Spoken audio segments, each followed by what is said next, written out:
시아버님은 오늘도 여전히 저를 배추밭으로 끌고 갔습니다. 시아버주의 거대한 그것이 제 안을 가득 채웠고 저는 안간힘을 써서 벗어나려 했지만 평생을 농사 지으면 살아온 아버님을 감당할 순 없었습니다.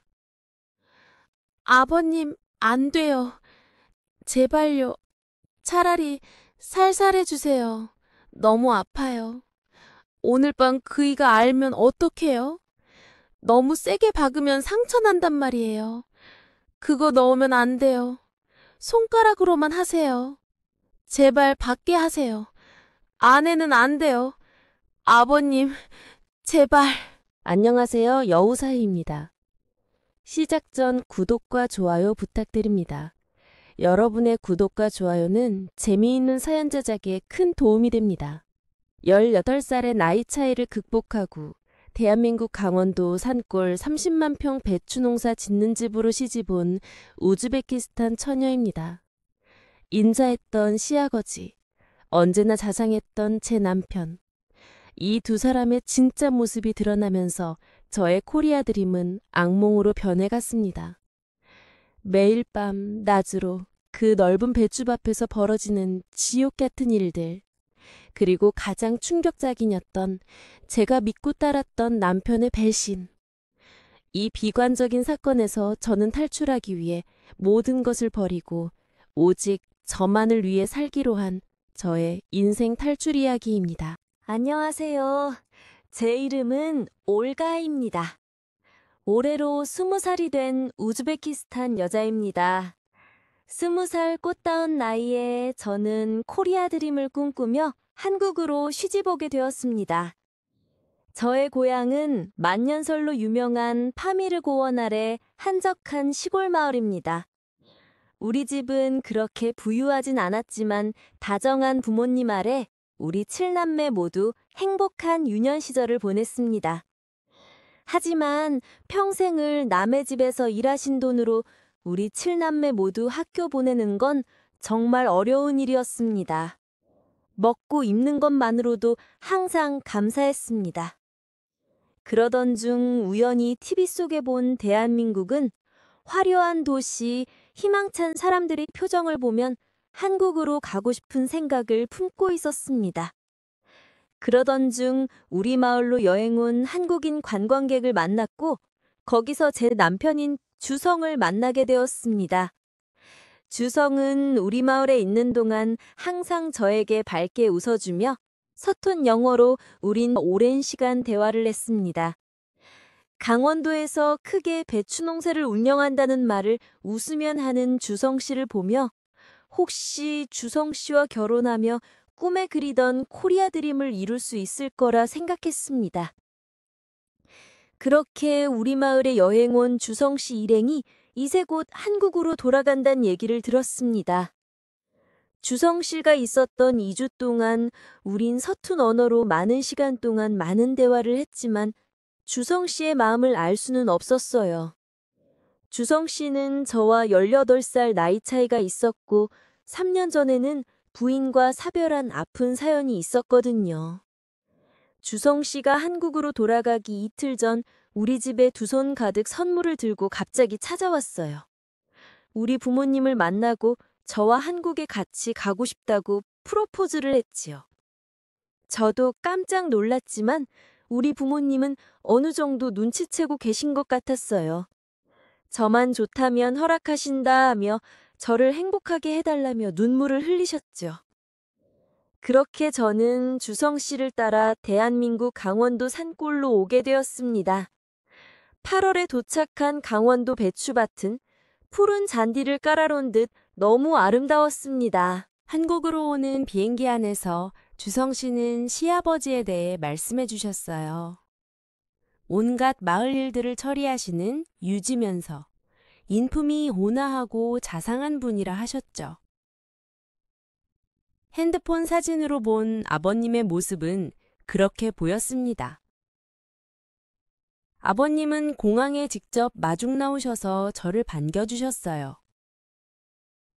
강원도로 가는 차 안에서 제 손을 꼭 잡으시면 고생 많았다며 앞으로 친딸처럼 사이좋게 지내자며 밝게 웃어주셨죠. 결혼 후 1년은 정말 꿈을 꾸는 것 같았어요. 주성 씨는 저를 마을에 있는 한국어 교실에 보내줬고 저의 빠른 한국어 습득을 위해 저를 볼 때마다 책을 읽어주었죠. 주말이면 멋진 강원도 풍경 속으로 드라이브하면서 즐거운 시간을 보냈습니다. 아버님도 배추밭에는 얼씬하지 말라면서 귀한 떨 대접을 해주셨죠. 꿈만 같았던 1년이 지나고 이 행복한 꿈이 사라지기 시작했습니다. 주성 씨는 배추를 팔기 위해 서울 도매시장으로 며칠씩 집에 못 오는 일이 다반사였습니다. 아버지는 그동안 저를 딸처럼 대해주셔서 아버님과 같이 있는 시간은 이상하지 않았습니다. 이 일이 있기 전까지는요. 그날도 남편이 일하러 서울로 간 지 이틀이 지났을 때였어요. 저를 보는 시선 속에 살기가 느껴지기 시작했어요.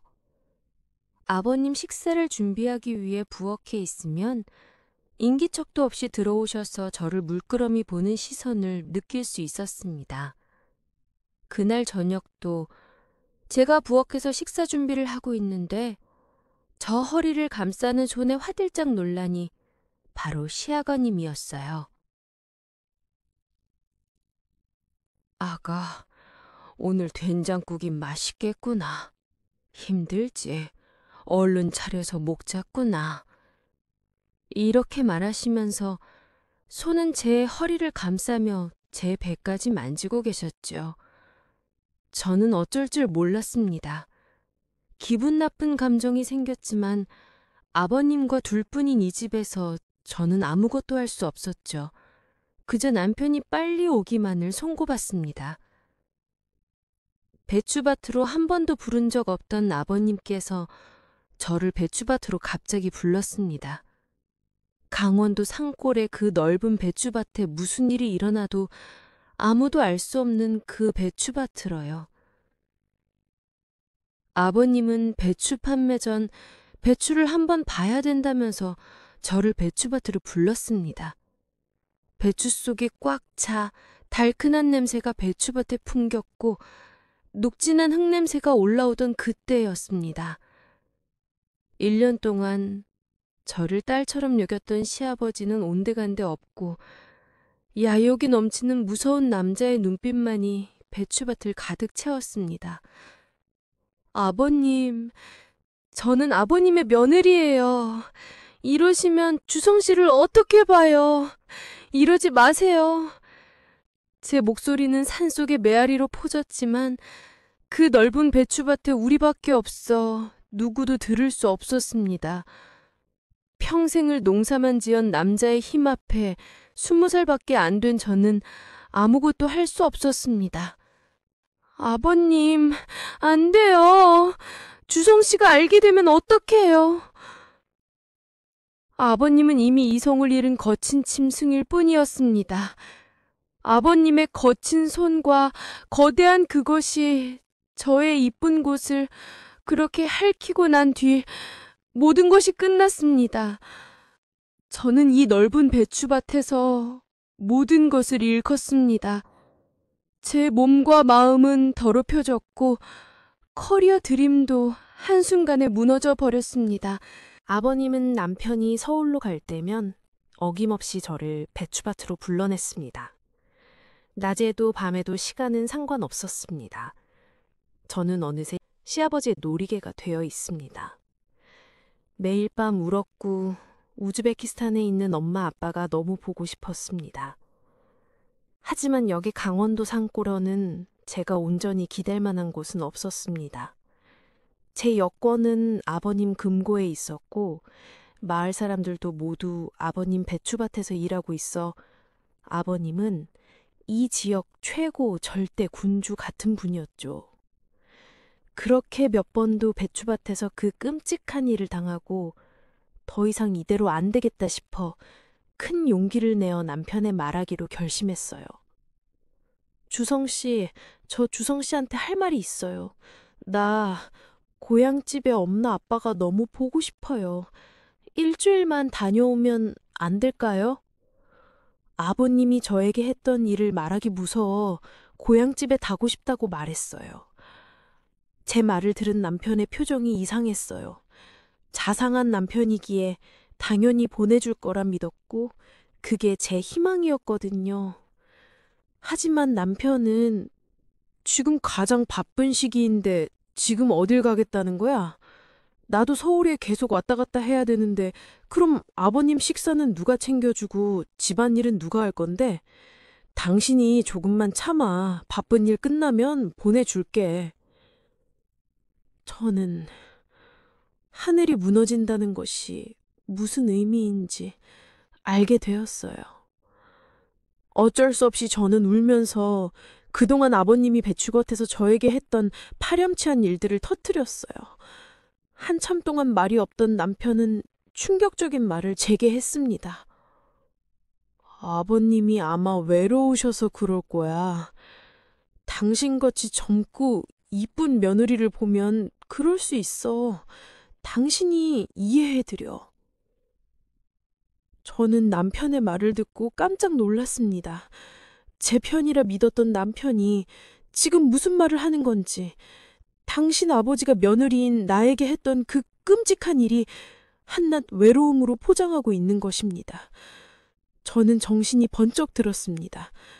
이 집안에 멀쩡한 사람은 없다는 걸, 남편도 아버님과 다를 게 없는 범죄자였다는 걸 알았습니다.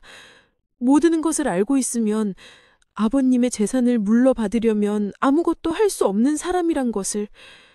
하늘은 무너졌고 저는 더 이상 이곳에서 제 편이 없다는 사실을 깨달았습니다.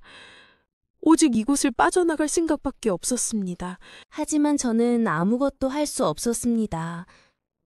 저는 이곳에서 혼자였고 약자였습니다.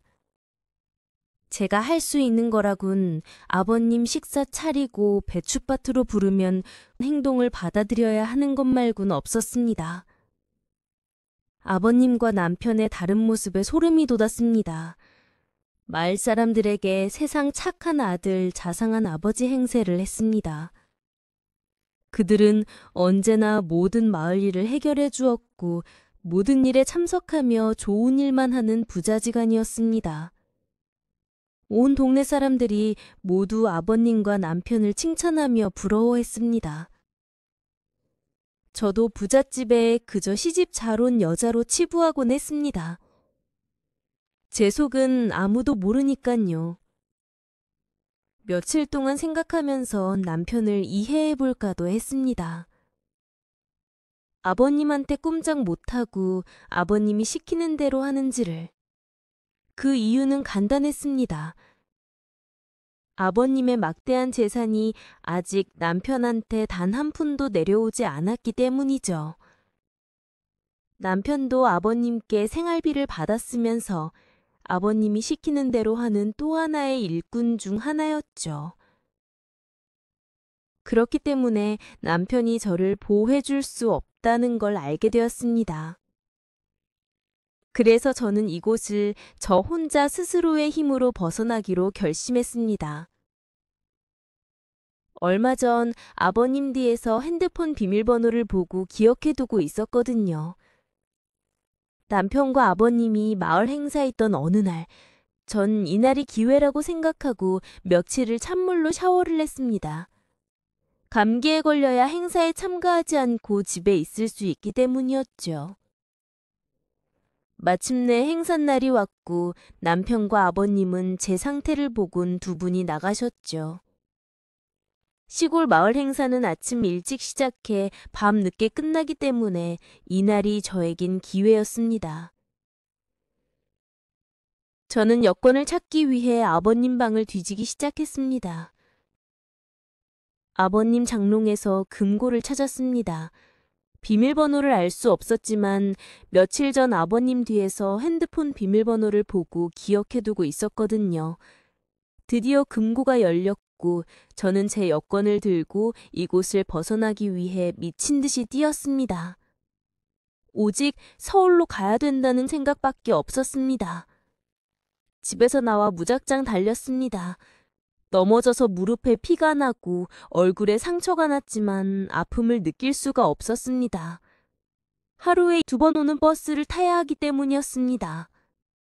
그 버스를 타고 터미널로 가야 서울 가는 버스를 탈 수 있었기 때문입니다. 가까스로 버스를 타고 터미널에 도착했습니다. 서울 가는 버스 시간이 30분이나 남아 터미널 화장실에 숨어 있었습니다. 누가 저를 볼 수 있다는 생각이 들어 터미널 벤치에 앉아 있을 수 없었습니다. 드디어 서울 가는 버스를 무사히 타고 한숨을 쉬고 있던 그때 갑자기 버스가 멈췄습니다. 경찰차가 버스 앞을 가로막고 있었죠. 저는 또 한 번 놀라고 말았습니다. 그 경찰차에서 아버님과 남편이 내리는 것이었습니다. 경찰관과 함께 버스에 올라타서 제 앞을 향해 걸어오고 있었습니다. 온화한 미소를 짓는 아버님을 보고 소름이 끼쳤습니다. 우리 애가 좀 아픈 아이입니다. 그래서 간혹 이런 일이 벌어지곤 하지요. 아버님은 헛소리를 지어내며 저를 끌고 내려갔습니다. 저는 무기력하게 아버님의 손에 이끌려 경찰차에 올라탔습니다. 놀랍게도 경찰차 운전은 남편이 했고 경찰관과 아버님은 다른 경찰차를 타고 출발했습니다. 저는 남편한테 울부짖었습니다. 주성 씨, 나 여기서 어떻게 살아요? 아버님하고 어떻게 같이 살아요? 흐느끼는 제 울음을 들은 남편은 냉정한 목소리로 말했습니다. 올가, 그런 생각하지 마. 이렇게 가버리면 난 아버지하고 어떡하라고. 아버지가 날 가만둘 것 같아? 나도 끝이야. 끝이라고. 어이없는 남편의 말에 저는 또한 느꼈습니다. 저를 걱정하는 게 아니라 본인을 걱정하고 있다는 걸. 그 순간 저는 모든 걸 포기하고 말았습니다. 다시 배추밭으로 끌려다녔고 아버님의 폭력은 더욱 심해졌습니다. 남편과 한 방에서 살 수 없었으며 문이 잠긴 배추밭 창고에서 지내게 되었습니다. 시도 때도 없이 찾아오는 아버님을 보면서 이 고통을 끝내는 방법은 죽음이라 생각했습니다. 그날 밤 목을 매려 창고 기둥에 밧줄을 매고 있을 때 창고 틈 사이로 달빛이 스며들어왔습니다. 죽고 싶은 마음이 가득한데 스며드는 달빛이 마치 저를 살라고 하는 메시지 같았습니다. 고향에 계신 부모님과 형제 자매를 생각하며 정신이 번뜩 들었습니다. 억울했습니다. 고통받는 사람은 나인데 호의호식하는 저들을 보고 죽을 수 없다는 생각을 했습니다. 저는 제가 당하고 있는 이 부당한 것에 대해 증거를 모아야겠다는 생각을 했습니다. 아무도 제 편이 없는 이곳에서 저는 철저하게 그들이 편이 돼서 증거를 모아 떠날 생각뿐이었습니다. 우선 아버님과 남편의 신임을 다시 받기 위해 힘든 배추밭을 밤낮없이 했습니다. 배추 창고로 오는 아버님과 끔찍한 일도 참아내면서 지냈습니다. 반드시 이 부자들에게 복수한다는 마음으로 참고 지냈습니다. 배추밭에서 일하던 어느 날이었습니다. 남편이 아버님께 아버님, 이제 겨울이 다가오는데 올가를 계속 창고에 지내게 할 수 없잖아요. 이제 그만 집에 지내게 해주세요. 그래도 제 아내잖아요. 비겁한 변명만 하던 남편이 웬일로 올바른 말을 했습니다. 제가 하고 싶었던 말이었는데 말이죠. 그렇게 아버님이 허락해서 다시 집으로 들어올 수 있었습니다. 하지만 아버님의 감시는 더욱 심해졌습니다. 저는 기회를 기다리며 이 집에서 노예처럼 지내고 있었습니다. 저를 도와줄 사람도 돈, 힘도 아무것도 가진 것이 없었습니다. 제가 가진 거라곤 분노와 복수밖에 없었습니다. 이 부자들의 거짓 행동을 온 세상이 알게 할 방법을 찾아야 했습니다. 이 부자들의 만행을 부정할 수 없는 정확한 증거를 모아야 했습니다. 하지만 아무 힘도 없는 저에겐 쉽지 않았습니다. 아무런 소득 없이 그렇게 겨울이 지났고 따뜻한 봄이 찾아왔습니다. 아버님은 배추창고뿐 아니라 집에서도 파렴치한 행동은 계속 이루어졌습니다. 저는 이를 꽉 물고 참고 버텨냈습니다. 그러던 어느 날 우리 마을로 서울에서 대학생들이 봉사활동을 오게 되었습니다. 강원도 산골 마을에 이렇게 많은 외부인이 오는 일은 없습니다. 저는 이 봉사활동이 기회라고 생각했습니다. 워낙 많은 대학생들이 봉사활동을 와서 저도 그들을 응대할 수밖에 없었습니다. 아버님과 남편의 감시를 피해 대학생들과 대화하기는 쉽지 않았습니다. 하지만 하늘이 저를 버리지 않았습니다. 며칠 후 외국인 교환학생 3명이 도착했는데 그 중에 한 명은 제 고향인 우즈베키스탄 학생이었어요. 학생 이름은 이모나로 우즈베키스탄 말로 믿음이란 뜻이었죠. 저는 이모나와 대화할 기회를 찾고 있었어요. 아버짐과 남편의 감시가 심해 대화할 기회를 찾기가 쉽지 않았거든요. 어느덧 봉사활동 마지막 날이 왔습니다. 다 같이 모여 식사와 술을 하는 자리가 마련되었죠. 기회는 오늘밖에 없었습니다. 내일이면 모두 떠나고 지옥 같은 저의 시간은 다시 시작될 테니까요. 기회를 보고 있었습니다. 대학생들과 한 잔, 두 잔 하던 아버님과 남편의 감시가 조금 소홀해진 것 같았습니다. 그때 이모나가 화장실로 가는 걸 봤습니다. 저도 뒤따라갔습니다. 아버님과 남편이 저를 보는 것 같았지만 아무 표정 없이 화장실로 들어갔습니다. 뛰는 심장을 가라앉으며 우즈베키스탄 말로 얘기를 했어요. 이모나, 저는 감금되어 있어요. 제발 도와주세요. 짧고 간결하게 말했습니다. 이모나는 깜짝 놀란 눈으로 저를 쳐다봤습니다. 일단 아무도 알면 안 됩니다. 서울로 가시면 저를 도와줄 방법을 제발 찾아주세요. 이모나는 입을 굳게 다문 채 고개를 끄덕였습니다. 떨림한 가슴을 진정시킬 수 없었습니다. 이 산골에서 같은 나라의 대학생을 만나게 될 줄 상상도 하지 못했습니다. 그날 밤 한숨도 잘 수 없었습니다. 저에게 드디어 한 줄기 빛이 내려왔고 희망이 보였기 때문입니다. 서울에 봉사활동 온 대학생들이 모두 떠나는 다음 날 아침이 찾아왔습니다. 배웅 나온 마을 사람들과 일일이 인사하면서 이모나는 저를 살짝 안아주면서 제 귀에 아무도 들지 않게 살짝 말했어요. 제가 올 때까지 기다리세요. 그리고 제 주머니에 무언가를 넣어주었습니다. 주머니에 넣은 건 mp3 플레이어예요.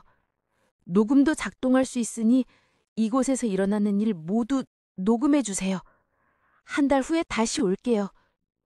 눈물이 나는 걸 간신히 참았습니다. 며칠 뒤 시아버지는 또다시 저를 배추밭으로 불렀습니다. 저는 두려움에 온몸이 사시나무 떨듯이 떨었지만 한편으로는 가슴이 힘차게 뛰고 있었습니다. 저는 배추창고로 들어가면서 옷 속에 품었던 mp3 플레이어에서 녹음 버튼을 눌러 녹음을 작동하기 시작했습니다. 그날 배추창고 안에서 벌어진 모든 일과 아버지가 말하는 모든 말이 저의 신음소리와 함께 mp3 플레이어에 녹음되고 있었습니다. 저는 계속해서 증거가 될 만한 모든 것을 모았습니다. mp3 플레이어는 음악도 나오기 때문에 평상시에 항상 음악을 틀어놔 아버님과 남편을 알아채지 못하게 했습니다. 배추밭에서뿐만 아니라 집에서도 일어나는 시아버지의 아한 농담, 남편의 힘없인 변명, 두 부자가 저를 비웃고 모욕하는 순간들을 모두 기록하고 있었습니다.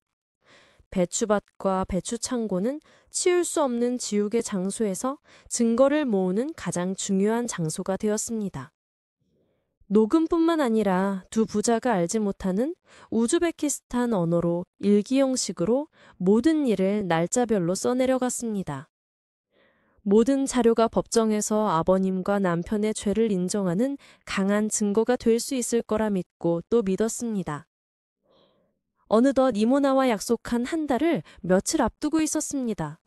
아버님께서 배추밭으로 저를 불렀는데 그날이 마침 생린날이라 못 간다 말씀드리고 방 안에 혼자 있었습니다. 갑자기 아버님은 제 방으로 들어와 화를 내시며 온 방을 휘젓고 행패를 부렸거든요.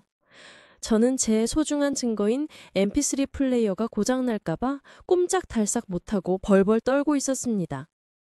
한바탕 폭풍에 지나갔고 다행히 MP3 플레이어는 고장나지 않고 잘 작동되었습니다. 하루빨리 이모나가 오길 손꼽아 기다렸습니다. 약속한 한 달이 지났고 이모나는 올 기미가 보이지 않았어요. 저는 실망한 채 몇 날 며칠을 보내고 있었습니다. 그때 마을 어귀에 검은색 승용차가 한 대 들어왔었습니다. 이모나였어요. 아버님과 남편이 때마침 집에 있어서 같이 마중을 나갔습니다. 이모나는 다른 친구들과 지난 봉사활동이 너무 기억에 남아 다시 찾아오고 싶다고 말했어요. 아버님과 남편을 속이기 위한 말이었죠.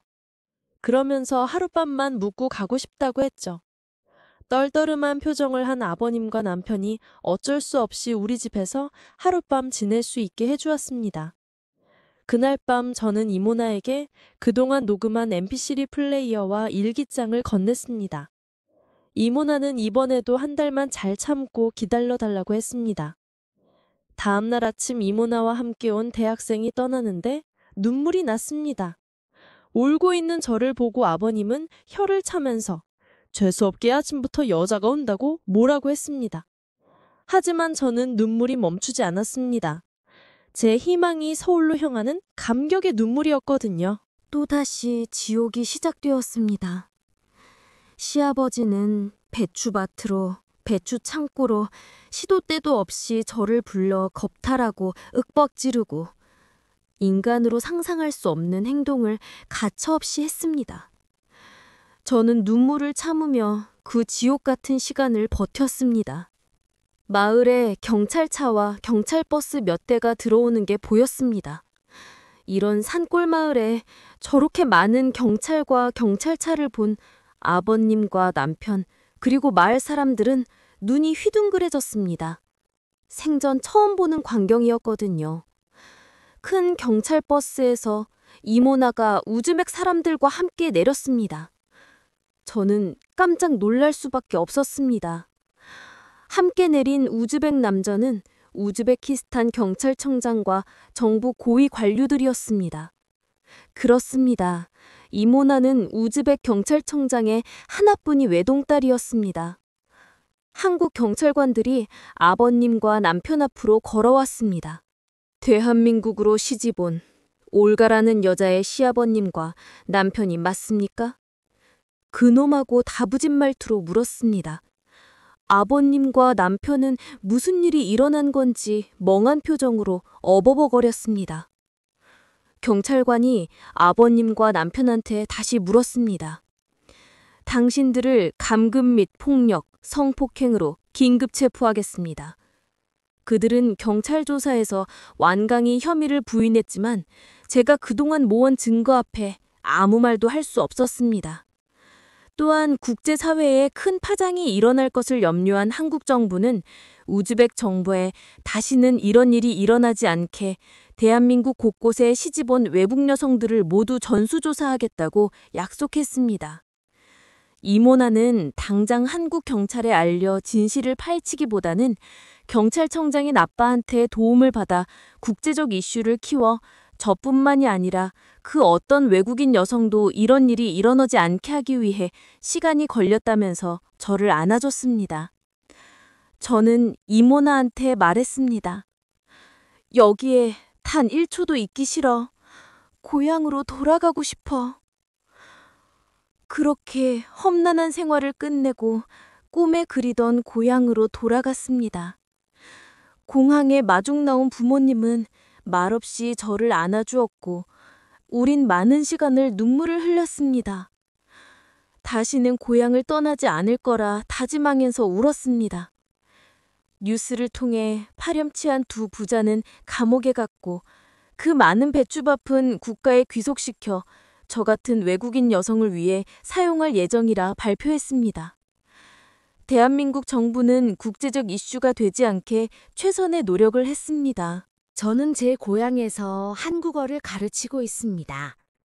다시는 저 같은 사람이 생기지 않게 코리아 드림을 꿈꾸는 제 고향 아이들에서 한국어를 가르쳐 한국에 가게 되면 정확한 말과 뜻을 사람들에게 말할 수 있도록 가르치고 있습니다. 이런 과정을 통해 제 상처도 점점 사그러들고 있습니다. 그리고 한국에서 생활을 원망하지 않기로 했습니다. 그 시간을 버티고 참았기에 지금의 제가 더욱 발전할 수 있다고 생각하니까요.